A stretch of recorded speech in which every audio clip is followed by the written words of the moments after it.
Be sure to like, comment, subscribe, and rate us on Spotify and Apple Podcasts. Two really nice natural fields, and then I love the atmospheres of both. Like both have good student sections. Like when I was at St. Charles East, it was North versus East, and it was really rowdy. It was packed. That was a few years ago, but I love both those parks as well.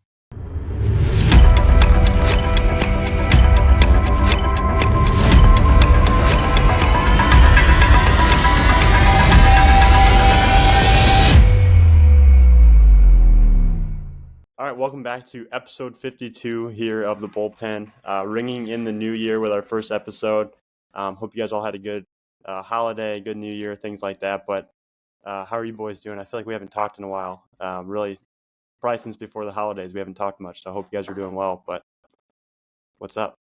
Great. Coming off an absolutely epic Sunday night football game last night. My Steelers somehow, by the grace of God, are in the playoffs, won the AFC North. So both of our teams are in the playoffs. So I don't know if the man upstairs can make them meet in the Super Bowl, but that'd be pretty sweet. But no, Gavin, you're kind of bearing the lead because you have a different backdrop. So where are you at? Yeah, I'm down in Nashville right now. My Illinois State Redbirds are playing in the FCS National Championship. So we're recording this on Monday. The game is tonight on Monday at 6:30 here at in Vanderbilt. So they're playing Montana State. It's the first time since I think 2014 that they've made it down here. They've never actually won a national championship for football. They're currently favored to lose this game, but they've been favored to lose all throughout the playoffs, and they've proven everybody wrong. So I'm here down here to support the Birds. Got here yesterday. It was a lot of fun. There was a lot of ISU people here. So we'll see how they do tonight. I'm pumped. I'm excited for them. I know the guys are pumped to be down here and play. I saw a bunch of pictures and stuff of some of the players, and everybody's just fired up. So yeah, I'm ready to see it. And we'll see what happens tonight. Yeah, and then the Bears they're obviously won the division, the NFC North, but they made the playoffs. Is it official? They're going to be the 2 seed playing the Packers next Saturday. That's official. I don't know if you guys want to touch on that at all, but they did lose last night to the Lions. But we'll see. Hopefully we get some good luck here in the playoffs and see some wins. But how are you guys feeling about that? Yeah, it was a rough first half. I think that's been the biggest issue this whole season. Just buried themselves in a hole in the first half, and then the Knights in the second half. But big Saturday night matchup against the Packers can be a fun one, hopefully. I'm just super pumped that they're gonna have some. First off, they're in the playoffs. Second off, they're gonna have some home playoff games. Been a while since that's happened. I want to say 2018 against the Eagles. Is that the year that they played them at home? But it's the one thing I saw that I didn't totally understand was how the 2 seed has to come back on a short week and play on Saturday night.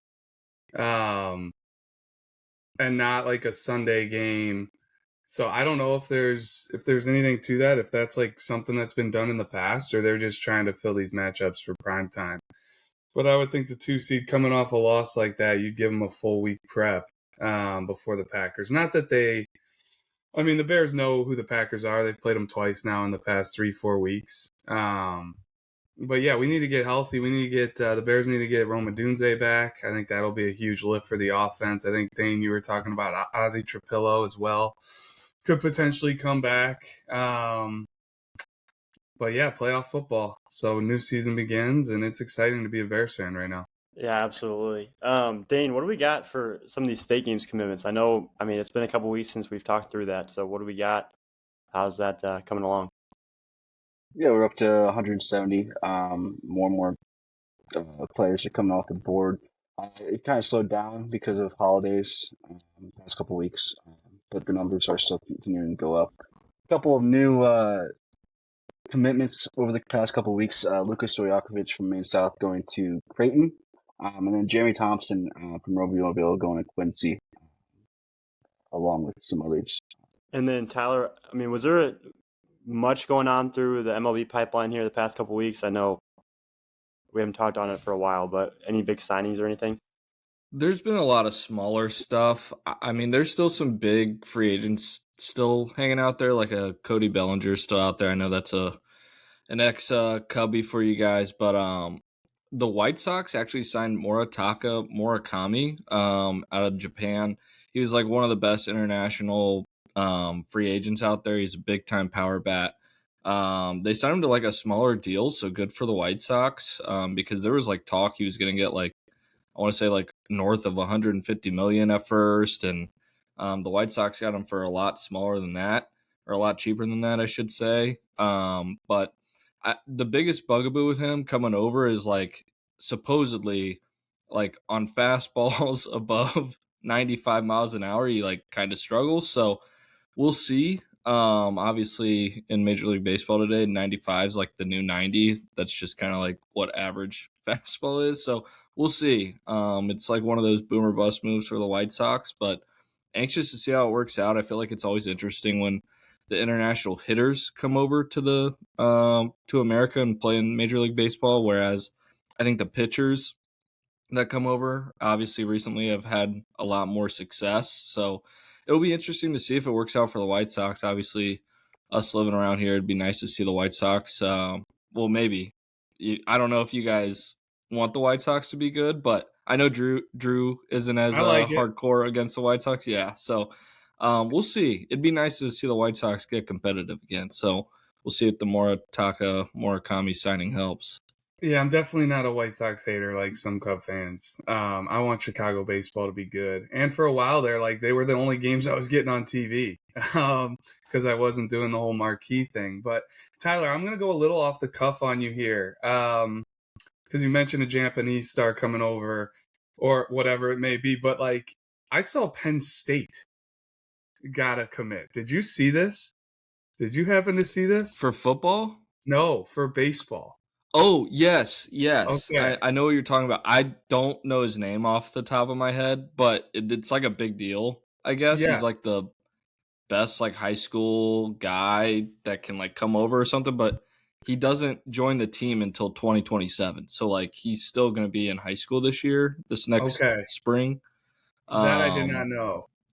Yeah. So we'll have to do some research on this and fill it in next like week's episode because what I was reading on it was like he's a potential first round pick. So for Penn that's State what I to read lock too. that guy up is pretty sweet.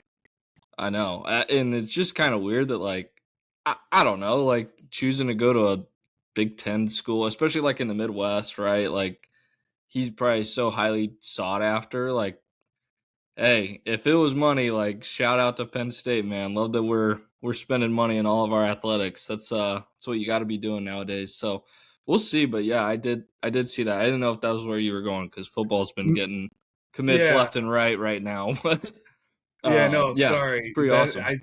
I it caught me off guard. Like exactly like you said, Penn State getting that guy. Like I would think they had to throw him some money. So, and like it was just cool to see too because I know Shooter Hunt just had Nick Puccio, one of their assistants, on their podcast that they do as well. So interesting timing there. Yeah, and then Drew, you had some cool news from the minor leagues to share of a player from Illinois that you saw. So I don't know if you want to get in on that quick. Yeah, I don't know. Over the course of the last couple months, we touched on some standouts in the minor leagues in 2025, and I know we miss certain guys that maybe just I haven't thought about in a while or whatever it may be. They didn't, pop up on my radar. And recently, one guy that did pop up on my radar was Joe Glassy. Thought it was a really cool story worth mentioning. He was a guy like going into his senior year, wasn't really known by us, hadn't attended any events. We got a recommendation from the Lakes coach at the time. Like, hey, we've got this guy. I think you guys should see him, highly recommend him. Here are his stats from the spring season. So back then we still ran our summer top prospect series and we got him into our Chicago top prospect at Joliet. Comes, throws a bullpen, was mid upper 80s, loose arm, like really, really good changeup. 6'3", like 180 at the time, and didn't really have anything going. Well, he ends up committing to the U of I. Goes to Illinois.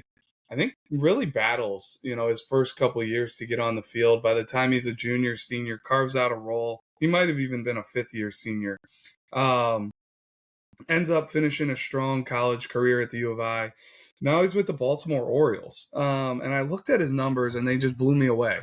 He was in 3 different levels this year, finished at high A. I think he might have only thrown like 1 inning at high A. Most of his pitching came at A ball, but he threw 34 and 2/3 innings, only gave up 22 hits, struck out 44, had a 2.22 ERA, but the number that just blew me away that I was like, all right, we got to mention this guy is in those 34 and 2/3 innings pitched. He only walked 2 guys to 44 strikeouts. Like that's the ultimate strike thrower. To do that at pro ball with that level of hitters and give up that few of hits, to be living in the zone that much and only give up 22 hits and 34 innings pitched, like, man, his stuff must have like just really, really ticked up. The pitchability must be through the roof. And just super pumped to see Joe Glassy. He's listed as 6'3", 220 now. So like the guy's put in some serious work, and he's gained some muscle. So Joe Glassy, huge shout out to you. Really, really excited to see kind of what his career has turned into. I don't even know what he was ranked. I didn't look here to see what he was ranked his senior year, but like that's the beautiful thing is there's so many guys, everybody locks in on the top 10 of this class or the top 5 or who's the top ranked player. And it's like, there's so many cases where it's the 15th ranked player to the 75th ranked player, could pop at any time down the road and be a big leaguer or do really big things in college or do great things in the minor leagues. Like I think Tony Pluta down at Arizona right now is a name that's thrown really, really well for the, Arizona. We've mentioned Caleb Durbin a bunch, who was like not even a rank coming out of high school, and he's, in the playoffs with the Brewers. So, and then you do have those cases with the Quinn Priesters and those, high-end guys that do make it. But I love seeing those guys that aren't in the, top 10 that pop and just continue to get better. And Joe Glassy, huge shout out. Yeah, and what about our ProCase roster? We've had a few more registrations since we last talked, but just really the event as a whole too. Yeah, pumped. It just keeps slowly but surely getting in, like, a registration here, a registration there of guys that really fire us up. Like Rocco Zamblin, I thought was the best we'd ever seen him at the state games this past summer. Joliet Catholic left-hander. He signs up, who knows what his offseason has looked like. Like, it would not shock me if he's sitting low 90s at that thing from the left side, throwing strikes. His breaking ball had gotten better at the state games. Dylan Kassab, Indiana commit, former future gamer. To me, he's one of the best right-handed bats in the class. He's at Hinsdale Central, going to Indiana. Excited to see him. And then the one that I'm pumped about, and it pumps me up because I know our Wisconsin guys are fired up about it. Like, they've been advocating for him for Super 60, and the Super 60 is crazy tight right now. Like, we've gotten in a ton of our, top tier first invites that Shooter Hunt sends out. A bunch of those guys have registered. So the event's almost full. But Chance Ruby out of Wisconsin, UIC commit, he's got huge tools, and he's also like a big time in-game performer, a guy that can stay on, on the infield, the left side. They've been advocating for him, for Super 60. And it's one of those things like, hey, Chance, hands are kind of tied right now.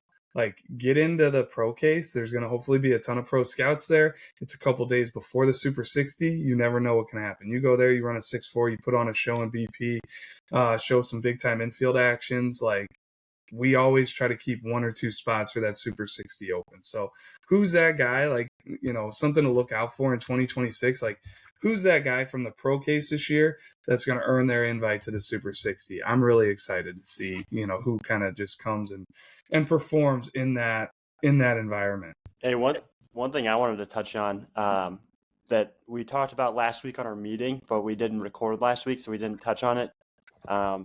Drew, I will say, as a competitive person myself, it's hard to say this, but Team Locascio, according to the people, did win our holiday draft. So congrats to Drew, Dane, and Nick for that win there. If you missed it, we basically just drafted a team. Hammett was our team captain with myself and Tyler, and we drafted a team from the 2027 class for last week's kind of holiday special episode, and we put out a graphic. and the votes were in that Team Lacasio's group was the winner. And basically, we were assuming it would be a 3-game set, a 3-game series, and people thought that Team Lacasio would win that one. So it does hurt me to say that, but congrats to Drew and the boys. And I don't know if Tyler is going to jump in here. It fires me up that many people voted, for the teams. Like, that's awesome. So shout out to the listeners and anybody out there that put their vote in. Love to see that. I think it's at least for me, like, it was a really cool way to continue to highlight these 2027s and just the real elite talent coming through the state. Plenty of like uncommitted guys still on that list too. Plenty of guys we could have mentioned that we didn't. I know like one guy that stood out to me that it's like, man, like nobody chose him. I don't think I mentioned him because he was definitely in the mix, but like Colin Schweigen at Rockridge, that guy's highly, highly talented and would love it. I think ceiling wise, like he's been a big time football player. If he continues, like I think he's just one of those guys that's going to continue to pop a little later. But if he does kind of focus on baseball, man, like look out because the jumps there could be quick. But a huge fan of him, and he definitely deserved to be mentioned. So that was one thing for me. It was just shout out to the people that were voting on that, paying attention to it because it was a lot of fun to do. I know what the people voted, and that's fine. Everybody's entitled to their own opinion. All I'm gonna say, one of our guys reached out. Omar Avalos was ready to put the ball on the field and play tomorrow, and was like, "We got to make this happen." So all I know is Team Hammett's guys were hungry and ready to play right away. I don't think we heard anything about Team Lacasio's guys reaching out and saying, "Hey, let's play," So I'm not saying Team Lacasio's team was scared to play, but I'm not saying it. So if there's a way to figure this out and like get these guys or the majority of these guys to play, I think it would be so fun. So like putting it out there to the universe here, like if there's a way we can make this work, like let's do it. I know we were throwing around some ideas, but the summer's hard enough as it is to figure out schedules and dates and whether it's tournament showcases, all these different things going around the country, whether it's stuff we're doing or other competitors or whatever. It's extremely hard, but there's been some internal chatter on what to do. So if the response and feedback is strong enough, man, I think we do it. We almost make it like a Pro Bowl thing. I think Dane, you might have brought that up, and it's like, hey, okay, if this person can't go because they're playing Team USA or they're at this event, then it's like, all right, like who's the next up? Let's continue the draft. Because that would be elite talent on one field, especially like with some bragging rights on the line. So who knows? Maybe that's something coming down the line. We'll have to see. But I love that call out, Tyler. And one shout out that I just had to make here was the Max Clark Slugfest over in Indiana. I believe I'm kind of making this up, but I think it's true. That's in Franklin, Indiana. It's just south of Indianapolis, which is where I believe Max Clark is from. But we had some Illinois guys down there, and if I'm missing anybody, just let me know. But I think I saw Brady Cunningham, Blake Ragsdale, Jackson Tucker, Tristan Steger, Carver Cone. I don't know if there's anybody else, but I mean, I know Josh Fields, one of our Wisconsin guys, was down there, and he was kind of pumping out some videos for both Illinois and Wisconsin guys. But if I did miss anybody, feel free to hop in. Well, Sushi Wilson was there, but he's in Florida now. But yeah, it looks like, all the Illinois guys showed really well, which is, I mean, really legit for an event like that, like with that quality player. It was awesome. And even like Wisconsin, like Dom Santarelli was there, and he looked like an absolute mega guy. He was hitting balls like 115 miles an hour. Looks like he put on another 20 pounds of muscle. Yeah, it was a fun thing to follow on Twitter. I was going to shout that out too, Gav. That's a great call. And Pete, I love that you mentioned Wisconsin because I think Dom Santarelli was on the winning team. And every tweet I saw, it was like 110 plus, which is just freakish for high school guys. And then, yeah, the Illinois guys getting a ton of love. Gav, I think you did hit on all of them. I was trying to think who maybe you missed, but no, a ton of high-level guys in Illinois made the trek down there, showed out, and just a really, really cool event. I was following along on social, and glad that Illinois was well represented, as other states. There was a kid out of Ohio at 2028 that was getting some love. Jake Goschel or something like that. I apologize if I'm just butchering that, but he looks like the next up and coming mega guy in the Midwest. I was loving that swing, and it looked easy and athletic, and all kinds of huge numbers popping off that bat. So really cool event. Illinois guys getting in the mix with some of the best talent in the Midwest and in the country. And shout out to Max Clark, like letting us, Prep Baseball Indiana and Cooper Trinkle and all that be involved and kind of run this thing. Yeah, I don't know if you guys saw the Sean Dunlap video either, but I'm really excited to see that kid at the Super 60. I think that kid's an absolute stud. Yeah, didn't the winner or the winning team, I don't know if you guys saw I think Max Clark got them like a big diamond chain or something. Did you guys see that? Or was that? I think he might have just been wearing that. I think Max Clark was? I think so. I don't know. Oh, okay. I mean, I saw him like put it on someone's. Oh. Put it on somebody after I think it was Dunlap maybe. I don't know. It was crazy though. That's funny. Let's maybe go down here. Let's get to our what are we looking forward to this year? With the new year coming, kind of doing a little resolution here, I guess, of what's to come. Maybe an event, a player, however you guys want to go about this, but what you're looking forward to for 2026. So feel free just to hop in. I'll let you guys go first. I'm going to lead us off.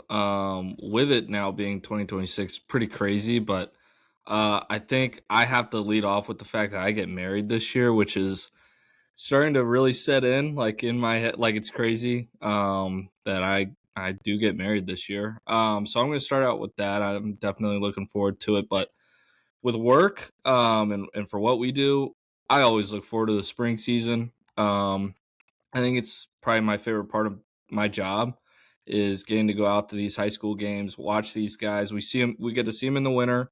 When they come to our events, we get to see what kind of jumps they've made from, the year before. And now we get to see it on the field, playing for, their hometowns with their best friends, guys they grew up playing with. I think it's very pure, the high school season is still. So that to me is what I always look forward to, and I guess you could even throw in the state tournament. All right, I'll get in here then. I'm always looking forward to the Illinois State games every year.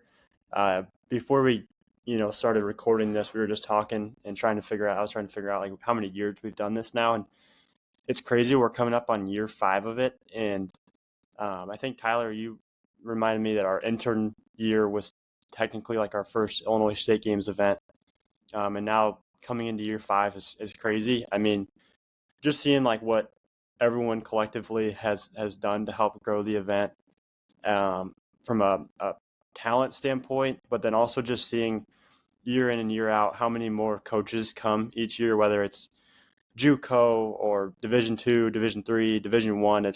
It's crazy. And just personally as a kid from a small town in Illinois where it is hard to get seen, to me an event like this is just so impactful for your ability to get in front of all of these coaches from around the state and the Midwest, really, and just showcase who you are.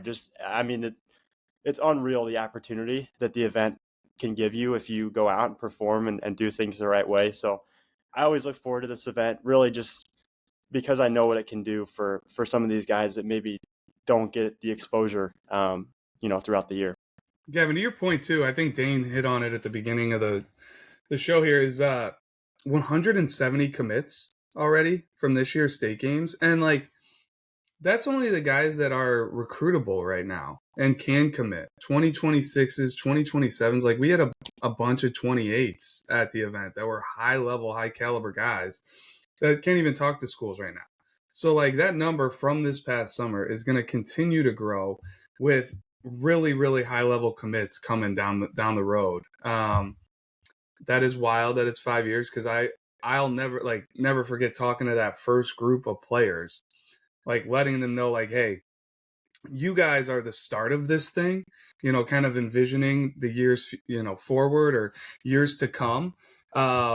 and how awesome it was that they're going to be able to look back and say that they were a part of that first state games, and then to actually see it come to fruition and get to where it's gotten to, and hopefully continue to grow. Because I don't think, we're kind of to the point where I don't know if adding teams and adding players to the event is kind of what we're going to be doing moving forward. If so, it's going to be very minimal. Like, I think we're at a really good threshold there of the amount of players. I think it's going to be continuing to try to elevate the quality of the event with the players, but then also the behind the scenes, or the things going on at the event, whether it's vendors, whether it's the DJ.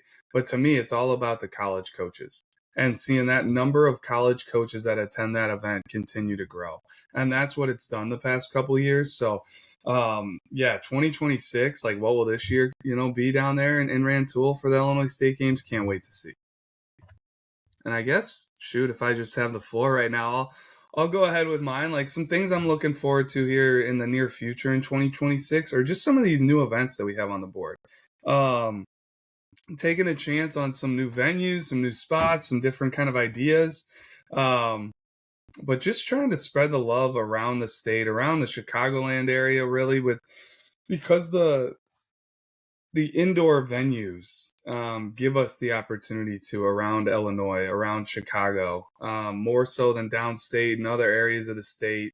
But the Lake Zurich preseason ID at MVP Academy should be a really cool one, kind of a unique location. We don't get into the northern burbs too much. We do go to McHenry for a great event up there. This one's, I think, far enough away to help draw some different locations and not make everybody have to go to McHenry or go to O'Hare for the Bensonville event. And also try out a really, really cool looking facility. So excited for that one. But then also, like, Sawmill Sports Hub down here in the Willowbrook area. For anybody that's never seen this venue, like, really, really pristine new venue that's been kind of put up within the last 1 or 2 years. It has a great turf area. Also has some brand new basketball courts and other things going on in the facility. But getting in there, trying to just make it a position player only event. Really excited for that one. And then doing a pitcher only ID at the Joliet indoor facility at Joliet Junior College. Should be awesome. Like, whether it's 5 arms or 10 arms, really lock in on just arms for a night, weekday evening. Come in, get an extended bullpen, multiple camera angles, not having to rush you through. All eyes can be on you during the bullpen. Really excited to see what that can do. So if you're out there wondering, hey, like, what are these events, or why are they put on the board? Like, we're trying to give some players different venues, different times too, like a weekday evening. I think DuPage County preseason ID, that one's going to be on a Saturday evening. So, like, if you do have things on a, Saturday during the day, and these aren't going to be 100+ kid events. These are going to be more, smaller numbers, more intimate, get you in and out, let all eyes be on you for a little bit. And then we're going back to the Aurora Sports Dome for an event over there in Aurora. So that's going to kick off our preseason.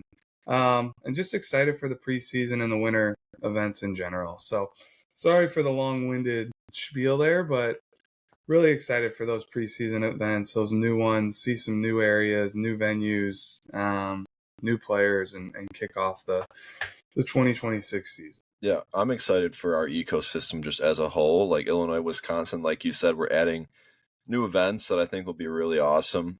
Cool ideas, like the pitcher only, the position player only.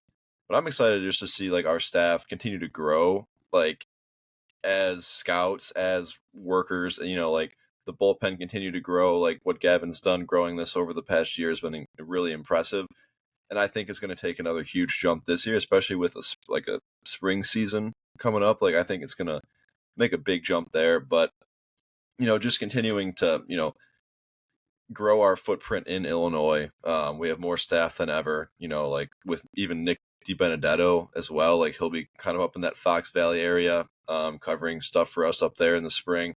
So I think our spring coverage will be the best it's ever been, just with how spread out throughout the state we are with the amount of bodies we have. So I think just in all aspects, like, it's going to be a big year for us in 2026, and I'm really excited for it.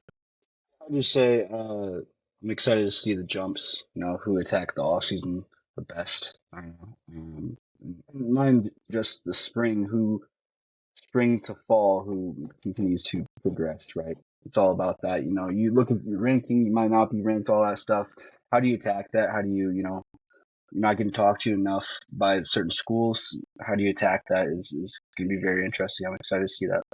It is crazy to think we're just 2 weeks away from our first event. It's unreal. I feel like it just snuck up on, at least on me. Like I was thinking over this past weekend because we really have this past weekend, like next weekend, as kind of like our last weekends before really we get super busy. It's like obviously one of our busiest times of the year, probably this and when summer events are happening and tournaments and all that. So it's crazy. It's right around the corner. Yeah. All right. And then looking at the hot list, we're on our last topic of our most recent group of topics that we had. Today's topic is going to be our the best field. We can take this however we want.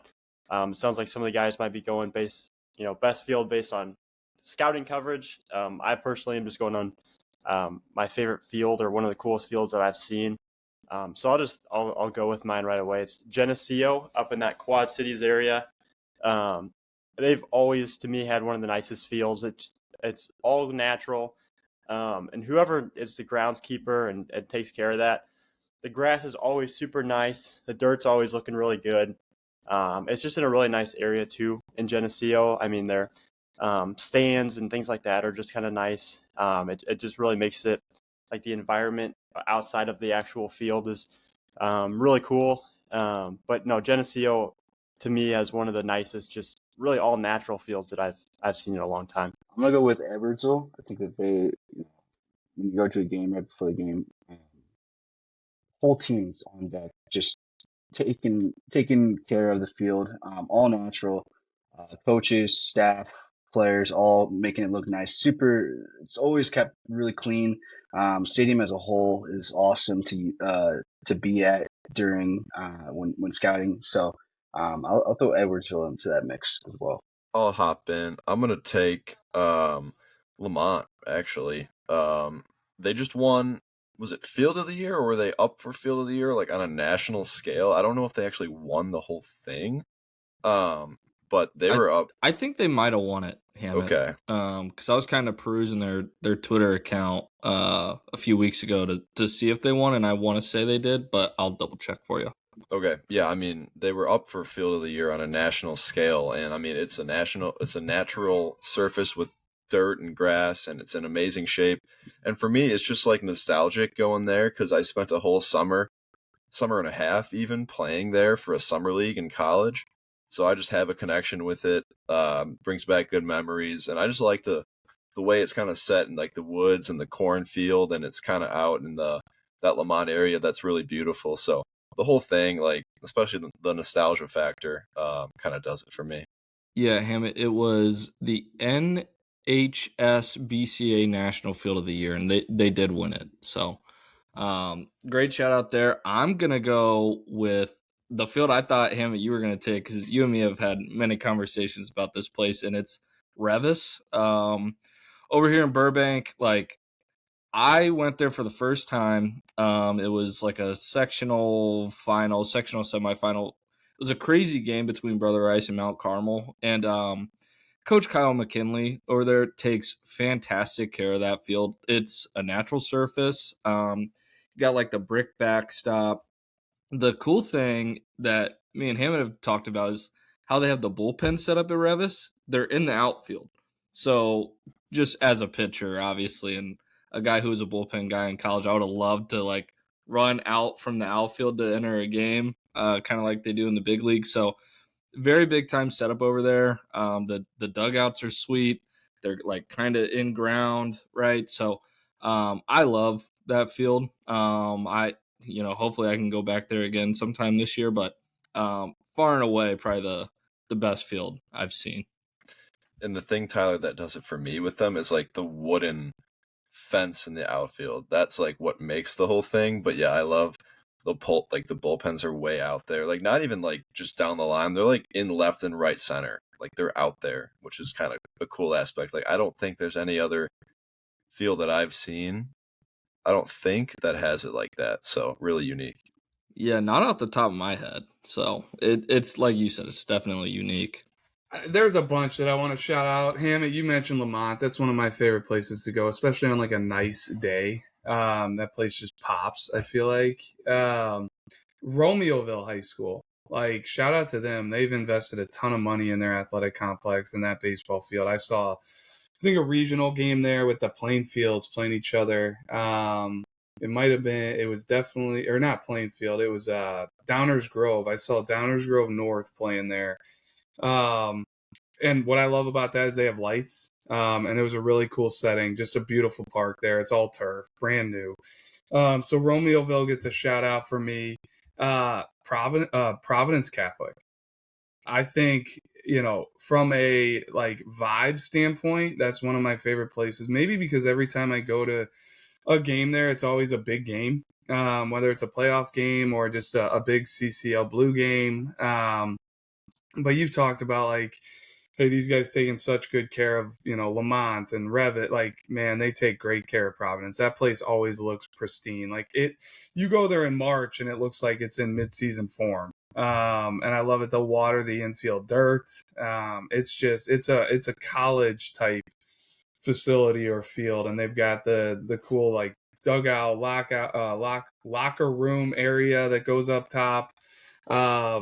The bleachers that go all around behind home, so you can either sit right back there for getting pictures, or you can go down the line to watch position guys, whatever it may be there. I think that's a field that sticks out to me. Blazer Field, O'Fallon's home field, turf infield. I have a ton of memories from that place, so I think for me it's more of a nostalgia thing. Like, I've seen a lot of Edwardsville, O'Fallon rivalry games, both teams, some of the top teams in the state at the time, watching really, really good players on that field too. Like Hayden Younger sticks out to me. He was an O'Fallon arm. Drake Westcott, hitting for Edwardsville. I remember watching him take a Hayden Younger change up and wrist flicking it out to like left center field, Oppo. Josh Gibson for O'Fallon. Like, when I first started doing this, I just remember sitting on O'Fallon a ton and watching Josh Gibson play shortstop, lead off for O'Fallon, and he was just a menace on the bases. And like, it just brings back a ton of memories for me. And then Brother Rice, they've got all turf set up now. Like, I was there last year checking it out for the first time. I went to back-to-back games there, watching them play Mount Carmel and then watching them play St. Lawrence. And I had my perfect setup there. The parents for Brother Rice probably know exactly where I was sitting, but getting there early, plopping down the chair, like making sure I was in the perfect position to get every right-handed hitter on video, get locked in and be able to see all the action. So those were just a few that came to mind for me that really stand out. And it brings back a lot of memories talking about some of these fields. Yeah, Brother Rice definitely needed to be brought up. Their new field is beautiful. But I also want to bring up Lockport. I just love, like, that field gives me, like, summer league vibes of, like, collegiate, kind of how it's, like, locked up. There's, like, a gate you got to go through, like, an entrance type thing. And, like, the field has its own, like, almost not like a town, but you know what I mean? It's, like, got its own, like, concessions and then stadium. Like, it's all, like, in one thing, and I really like that. It's an easy place to scout a game as well. But, I mean, gives there's me also... like city park vibes, Pete. Like, Yeah. I don't know if that makes sense. Like, because it's Yeah, I not got on it. campus. Yeah. But it's still like all Lockport. Mhm. I totally agree with what you're saying. Yeah, and it's just, they got, like, stands that kind of wrap. I mean, they got, like, they're spaced out nicely. Like, they got them down the line. They got them behind the plate. They got picnic benches. Like, it's just a cool place. And I had, again, like, good memories playing. They used to host a tournament there in the summer, like a wood bat tournament in high school. We'd play in that every year. So good memories there, but I also really like to scout there as well. Yeah, they were number 2 on my list, Hammett, just in case you took Revis out from under me. So love that shout out. And I would love to hear comments, like, if we put this out on YouTube, Gavin, of like places we missed. I'm partial to Danville Stadium, where Danville High School plays and Schlarman plays. Like, that place has a ton of history. Even Lanphier Park in Springfield. That's back where, when I was coaching JUCO ball, they played the region tournament. I don't think it's, there anymore, but like tons of memories from me playing the region tournament there. A ton of, great games, whether it was whatever. We don't have to get into my glory days coaching, but Lanphier Park's got a lot of history as well, and there's a ton of other fields out there that I'm sure we're missing.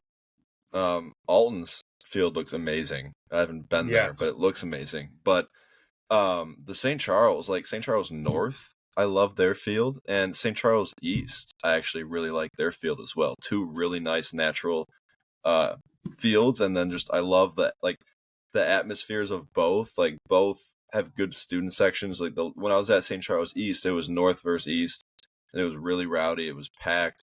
That was a few years ago, but yeah, I love both those parks as well. Shout out Lake Park. Lake Park's got a beautiful field, all turf. It's not on campus either. And kind of what you were mentioning there, Pete, with like fan environment. I saw a playoff game at Lake Park, and it was one of the cooler environments I had been to, so it stands out. Hammy, you inspired me with talking about field you've seen on like just pictures of like with Alton. Evergreen Park to me is one that like I feel like deserves a shout out. It's all turf. It looks absolutely insane. They've got lights. That one I believe is pretty new too. Like it was just done in the last few years. So that's one I wanted to shout out because I've seen a bunch of pictures. That place looks incredible. So who knows? Maybe we can get out to a game sometime soon over there. I want to keep shouting places out because Homewood Flossmoor is another place. So like watching Dylan head there, brand new, beautiful turf that they've got on that place. It is like a shorter porch, which so is Brother Rice. Like not a ton of outfield space out there, but really, really nice setup at HF. Yeah, St. Lawrence is great, but Oak Park River Forest, their new field. I have not been there yet, but by all accounts, it's sweet. It'll definitely be easier to park at now, hopefully. But just from what I can tell, all the videos and pictures I've seen, it looks really sweet. Just the all turf and the really nice. I love it kind of the same as Pravi Drew. It like wraps around the back, kind of the stand, so it's really easy to like maneuver around. As long as it's not super packed, but yeah, that's just another one. Yeah, I've been packed in at Pravi where you almost can't move. Like if you get up, your seat's going to get taken, and if you get up, there's nowhere to go. But that's, shout out to them for how filled up their park gets on big games. I want to shout out the city schools too. Like St. Ignatius has a sweet park.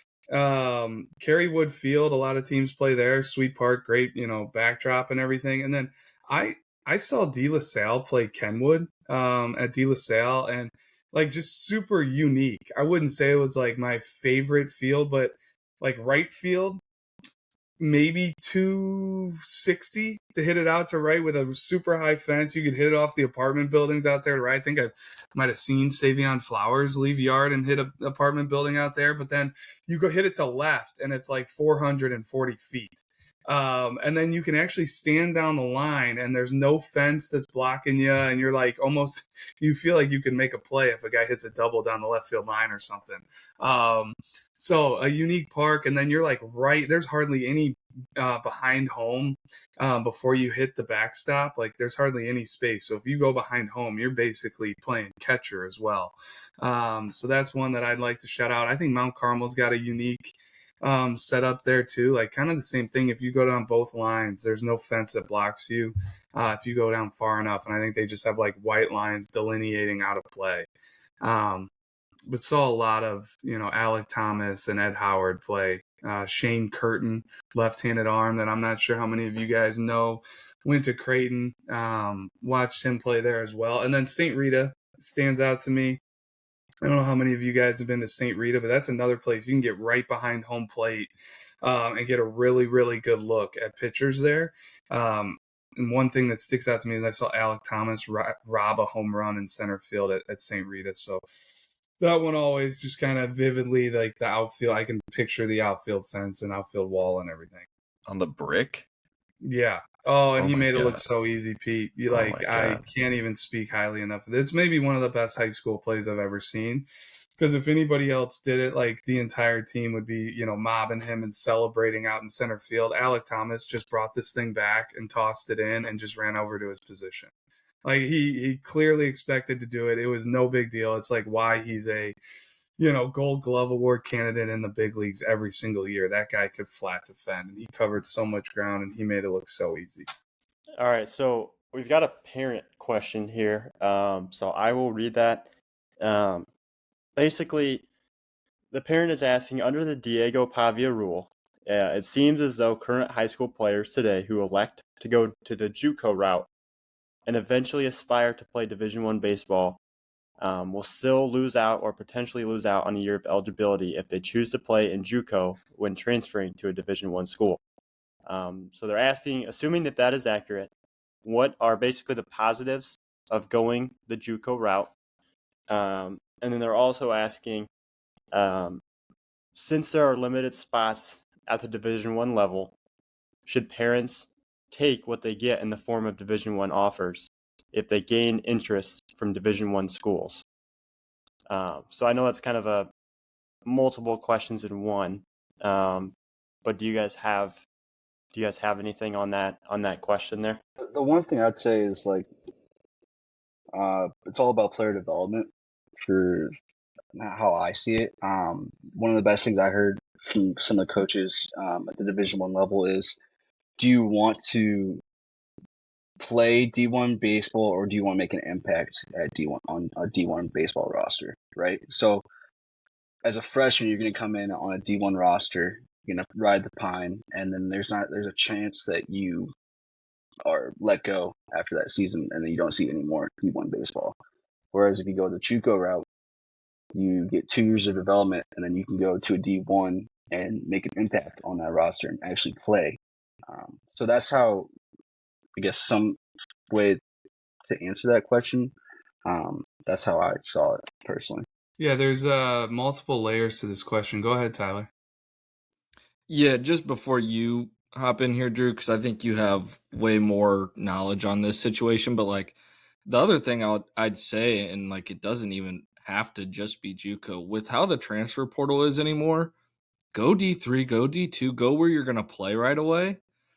You know, who knows, man? If you go to Lewis right away, and I'm sure like Coach Fusco probably doesn't want this, but like, you know, Hammett, like if the way the portal is now, like the numbers you put up at Lewis, who's to say you couldn't have gone and made an impact at a D1, you know, as a grad transfer or, you know, even earlier in your career? It doesn't always have to be junior college. Like those D1s can get you from pretty much any level now, NAIA, whatever it is. So that's the only thing I'd throw in there, you know, kind of along the same lines as what Dane's saying, like go where you're going to develop, go where you're going to play.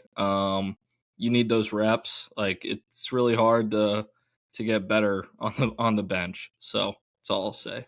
Yeah, 100%. And another part of that question was like that only 33% of JUCO players go on to play Division I. Well, I would argue that 33% is a lot. Comparing it to the 2.4% that go out of high school to play Division I baseball. 33% compared to 2.4 is a big jump. But, I mean, there's a lot of different reasons that people go JUCO. It could be just grades, as simple as that. Like, you need to go, you know, get better in the classroom, and that's the step you have to take in that route. But, yeah, I mean, it's all about development, like Tyler said. But, like, yeah, you can use other schools as a stepping stone. That's just kind of how the ecosystem is now. I think you guys are touching on pretty much everything. Like, there are so many reasons, you know, to go JUCO that are beneficial. And I'm not advocating for, you know, every kid is different, you know, what works best for them and family, what they're looking for and what they value and all that. But the biggest thing for me now, like going JUCO versus going to a D1, and you know, maybe you get a smaller offer. Like they're not doing too many walk-on spots now at Division I, just with the roster limits and this, you know, that they can only have 34. But when you walk into a JUCO campus, you're walking in with, you know, fellow 18 and 19-year-olds. When you go Division I, Division II now, and whatever it is, NAI, like you're walking in as an 18-year-old, and there's going to be 24-year-old seniors that you're having to, you know, match up against, who are just way more physically going to outmatch you at that point. Like, Dane, you talked about player development. Like, in JUCO ball, you're going to have a much better chance to play when it's playing against guys your own age. Also, like, you're going to get a ton of reps and development in the fall at a JUCO where they're playing games against other JUCOs, getting seen by these Division I's. So like to me, that's a big thing. Like if I were going to high school right now, and depending on the school, because every school is different. Like there are some Division Ones that are really high academic that can't really hammer the transfer portal or the JUCOs like some others. One that sticks out to me is like a Northwestern, to where, hey, if they're offering you and you're a high school guy and you can go there and you're going to develop and they're not going to bring in portal guys over you, like that's a great opportunity. But a lot of these other schools that do go JUCO, you know, do hammer the portal, like they're always going to be recruiting over you. If you go in there and you're not one of their highly sought after prospects, like you're going to be battling that reconstruction of the roster every single year. When you can go JUCO, you can get a ton of playing time, you can get a ton of at bats, and it does nothing, as far as like your availability or your recruitment is still wide open. And then too, like you go JUCO and you put up these numbers. That's what, like, these Division Ones, they want to see these guys that prove it now. Like they don't want to take a chance as much anymore on, hey, the high ceiling guy that we can get into our program, and they don't have the patience anymore to give you 3 years to develop into that prospect they think you're going to be. They'd rather see, okay, we like this guy, like go JUCO, put up the numbers, and we're going to follow you, develop to where we think you're going to get to, and then we'll bring you in to where you're ready to make an impact that first year. So I know that's kind of a long-winded, and there's probably a ton of different ways to go about this question, but to me, there's almost never been a greater reason to go JUCO or go to a smaller level, and prove it, at that college level, put up numbers, develop, get stronger, get the reps in, and kind of build your resume for these bigger schools. So Pete, I don't know if you were going to have something off that or not. Kind of. I was going to touch on the last sentence that they put. So since there are limited roster spots at the D1 level, shouldn't parents take what they can get in the form of D1 offers if they gain interest from D1 schools, if there is mutual interest in a school pursuing them? I think the keyword there is mutual. If you are both interested in each other, then yes, of course, like you should entertain that, because you want to go somewhere where they want you as well, right? You don't want it to be a one-way street. Like if they are interested in you and you are interested in them, I think that is something you should entertain for sure. Just because like you want to go somewhere that you feel like they want you, right? You don't want to go somewhere just for that Roman numeral. We say it all the time. Don't go somewhere just to say you went there and not play, just to get the gear, whatever. Like go somewhere where you're going to actually grow and develop, and you like the coaching staff and you like the school, right? So if you feel like that's the right fit for you, like, yeah, you should entertain that. But don't just do it like to make a rash, quick decision. Like that's when, if you don't have that fit that you really like, then yeah, then you can go JUCO, because then you just bounce out eventually, right? That's the whole point. It's like a stepping stone. So I just think the keyword there was mutual. Like if it's mutual interest, like then yes, I think you should entertain it. I think a big thing here too is financially. What situation a family is in financially. Like JUCO can be a great option to save a lot of money those first 2 years of college, the first year of college. Like JUCO is not necessarily a 2-year commitment. If you're a qualifier out of high school, like you're just signing 1-year deals at a JUCO. And go there and knock out your gen eds that you'd be doing at a 4-year anyway, and save a little bit of money. And I will say that that's one of the benefits now of Division One, is they've never been able to offer this big of scholarships before. Typically they would have to spread it out, really low money all across the board. Like way more schools now are able to offer bigger scholarships and take care of these athletes, so they're not having to pay as much. But every kid's situation's different. I think the biggest thing here is like, don't let Division One be your end all be all. Like go somewhere where you can win. Like winning, no matter what level you're at, is so much more fun and beneficial in my mind than going to a place, that's, yeah, maybe it's a Division One, but every bus ride is miserable because you just got swept on a weekend and you're not playing. That's the thing. Like if you're not playing and you're losing, like that's a double whammy. There's nothing wrong with going to a smaller level and having a chance to win your conference, win your region, playing a playoff atmosphere, a regional, a super regional, whatever it is at that level. But go somewhere that's a good program, in my opinion, with good people that are going to develop you on the baseball field and off the field as well. Looking at our prospect of the week here to round this out, I'm just going to get in here with first base left-handed pitcher Zach Toma. He is an uncommitted 2026 from West Aurora. From everything that I've seen, he is uncommitted. But he's a physical, 6'1", 191-pound frame, left-handed hitter that homered at the Illinois State games. And then he's also pretty interesting on the mound. It's a really easy mover, not a ton of effort, and it's at the state games he was like low to mid 80s. I think he maybe touched at 85, 86. It has run, mixed in a changeup that, according to TrackMan, he threw for 100% strikes, or strikes 100% of the time. Sits in the low 70s with fade, and then has a 71 to 74 mile an hour curveball as well. It kind of has shorter action, but just an interesting two-way player there from West Aurora that also, I believe, had a really good spring season last year for West Aurora. But yeah, Zach Toma, first base, left-handed pitcher out of West Aurora, 2026, uncommitted. I want to shout out, like, he was our pitcher of the week this past spring, Gavin, for his performance that he put up in the spring. So definitely a guy that did it all spring long for West Aurora. They were ranked in our Power 25 for a little bit, which they typically have not been in the past. So he's a huge piece to what they do, and excited for his spring season.